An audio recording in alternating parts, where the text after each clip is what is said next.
Hello everyone and welcome back guys to AOR, and we are finally back with F1 2017 Season 14 Round 4 here at the Russian Grand Prix. Now I'm going to leave you on board with my fastest qualifying lap. Not a particularly great lap, but hopefully you still enjoy.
So making a couple of huge mistakes through the final couple of corners there, but we do go up into P4 at that moment in time during qualifying there. By the end of the session, we had dropped all the way down to P10, so not the perfect qualifying really. Tyre wear isn't too much of an issue around this circuit. I would have liked to have started P11, have that fresh set of tyres, but nothing too much to really worry about there. So there we are then, P10 on the grid, ready for the Russian Grand Prix. The kink tends to cause a bit of carnage in league racing, so we'll have to watch for that. But there we are. It wasn't a particularly brilliant lap, but I think everyone was a bit rusty by the time we came into round 4 of the season. No one had really done much practice either, from what I gathered. But here we are then on the grid, ready for the Russian Grand Prix. It's 5 lights, and it is lights out, and away we finally go. There are Midget and Franglish have both jumped the start, so they both instantly have got a drive-through penalty there, which is 2 extra positions for me in the early stages of this Grand Prix. But coming down is a long run towards turn 1. Extra Bobbett's already got the jump on me, and we're going to be forced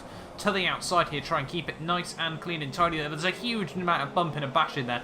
I get completely squeezed out, lose out on positions there, which is really frustrating on the outside there. Nowhere for me to go as we come through turn 3, just trying to keep it nice and clean, keep my whole front wing intact. Die Hard goes for a bit of a late lunge on no pulls there. His teammate Icebugs runs a bit wide as well, so we've now managed to move back up into P10 here, and now coming down in through Sector 2. We've got Nopals, Coldhead and Bobbett's all just ahead of me here, still fighting over position. Nopals going to try and look down the inside of Bobbett's, a very unorthodox place to be making moves there. Bobbett's comes back on the track, knocks Nopals out of the way as we come down in towards turn 8 here, and I now move up into P9 there, my original track position off the start. We're going to have to squeeze Nopals ever so slightly through that corner there. I accidentally cut, as I'm just making sure that we don't put Nopals in the wall entirely there. So we've held on to my track position off the start there, and to be honest with you, confidence was actually quite high coming on into this race. I felt fairly consistent with the car here as we break down into this heavy braking zone at the end of the long back straight here, and Bobbett's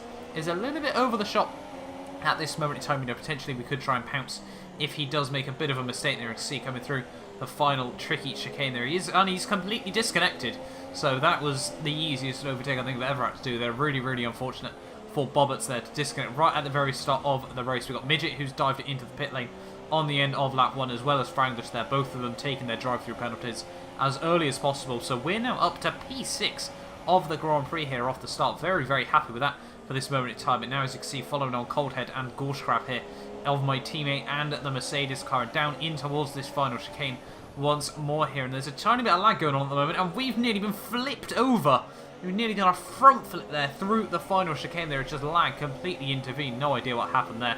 I think Sam F1 LFC will also have his POV coming out of that weird and wonderful, physics from the F1 2017 game there. But lucky, that we didn't get flipped over like a scrambled egg, at that moment in time. But now skipping on one lap later, and although we lost a bit of time from that, we were still feeling quite quick on this set of tyres here. Coldhead and the Gorge Crab now going side by side down in towards this long, heavy braking zone there. Coldhead brakes very, very early there to try and back out of it. I nearly run into the back of him. P1R Brown just up the road actually makes a bit of a mistake through the corner as well, and now, there's going to be a little four-car battle here. If we can try and keep it nice and clean, that'd be absolutely perfect. Gorsh runs wide into Brown there, and now they go side by side out of the next corner. Coldhead gets caught out by the pair of them there, so we're going to have a look down the inside. Brown runs deep into the corner, comes back on the track, hits Gorsh there, and somehow we have to chuck it up the inside.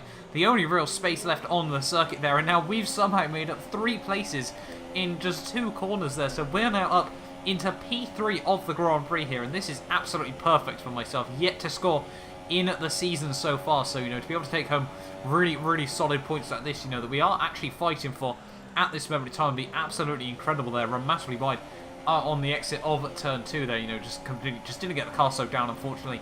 Scrubbed the front tyre up just a bit there. But yeah, this race so far is looking absolutely perfect for myself as we go in towards Sector 2. And just a couple of laps later, you can see we are closing up to TK Poodle here. So P2 is potentially on the cards, but as we come down in towards this tricky final chicane once more there, it's caused quite a few issues so far this Grand Prix. And unfortunately there, I've just lost the back end through the corner there, just about spun it around to make sure that, Sam F1 don't end up having a bit of a, a weird non-ghosting collision with him there. And unfortunately, I've dropped a couple of positions from that. Orbit Pride, I have to go a bit defensive on him as we come down in towards the final double right-hander there. Don't really want him to try and make any moves on me just now. And we're still holding on then to P5 of the Grand Prix. And to be honest with you, coming into this race, all I really wanted was points here. So this was looking absolutely perfect for me at the moment. But now, as you can see, just 1 lap later, we are now closed back up to Gorsh Crab here. He has got a bit of front wing damage after that incident, that tussle with Brown beforehand. So, it's looking quite good for myself that we could try and pounce back up into P4, losing the back end ever so slightly as we come back onto this back straight here, fighting the car so much in these stages of the Grand Prix. Still heavy fuel, still trying to run the rich revs as well, so, plenty of chances to make mistakes like we did see I made a couple of laps ago, but coming down into the big heavy braking zone once more, running slightly deep there. But yeah, I think at the moment, the consistency was still looking alright, breaking down into the final few corners here. And Gorsh takes a very, very different line to myself here. I try and take it nicely over the curbs. He tries to, really maximise his run on the exit there. But he dives into the pits, with that front wing damage. Wanted to try and get off that compound as quickly as possible, move on to a fresh set of tyres with a new front wing. And now, we're back up into P4 of the Grand Prix, closing slowly but surely actually on Sam F1 LFC. And now as we skip on to the end of lap 10 here, all the other guys from the front of the field all dive into the pit lane there. So we're now up into the lead of the Grand Prix here. LGS somehow, I think, actually, no, don't worry about that. That was actually after his pit stop there. I was going to say, I thought he'd been able to take his set of super soft tyres right through in the lead of the race there. But as we dive it in for my pit stop, run wide, get a 3-second time penalty on the way in. Just absolutely perfect.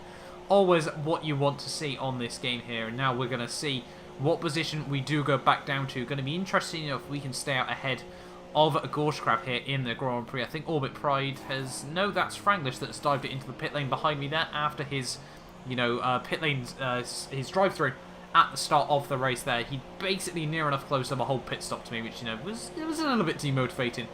I'm not going to lie, though. As we come out of the pit lane here, getting almost to, disable the pit limiter there, and we're going to come out back up in P7 behind my teammate Coldhead here.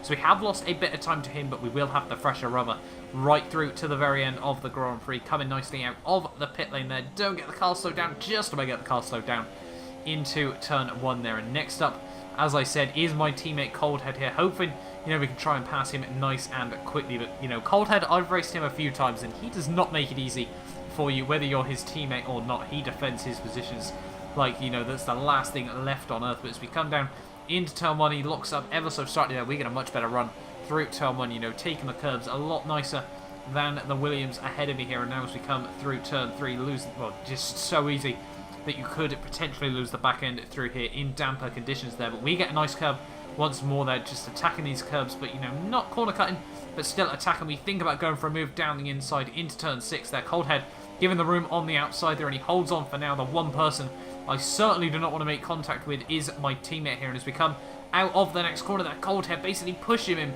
out of the corner there. We're down the inside through the next corner there. Get a warning for a collision, which I'm not really too sure why that was really for. But yeah, now back up into P6 of the Grand Prix here. So, you know, we've been able to navigate Coldhead quite nice there, not lost out on too much time here. And Gorge Crab behind, you know, I hope Coldhead will make it even more difficult for him behind me here. But now, as we skip on to the end of lap 14 here, and Orbit Pride now has dived into the pit lane there, and he's lost a huge amount of time from the overcut strategy there. We set the fastest lap of the Grand Prix of a 1 minute 37.2, which really does go to show how confident I was feeling at the moment. Now back up into P5, and P2, 3 and 4 we're all having a very, very big tussle at the moment. So, you know, potentially we could try and close up on those guys over the next couple of laps here. Now, as you can see, onto lap 17 of the Grand Prix here. Coming down, you know, 10 laps to go of this race. Brown now was losing a little bit more time to me. We closed up a couple of seconds over the last couple of laps here, so it was looking very, very tight right towards the end of the Grand Prix until we disconnected. Absolutely gutting there. Well, you know, it was looking like P4 was on the cards there, and, well, a straight-up disconnect from Xbox Live, unfortunately, cost me at the end of that Grand Prix. I did try to rejoin, you know, just trying to join off anyone that was in the race, but unfortunately, you know, the way we have the lobbies set up means that you cannot rejoin because just so no one else can get in, unfortunately there. But there we are then. That is a disappointing end once more to AOR Season 14. But hopefully, you know, if you guys have enjoyed, do not forget to like, subscribe. I am adamant that I will score points at some point during this season. But thank you all so much for watching, and I will see you guys next time for a brand new video.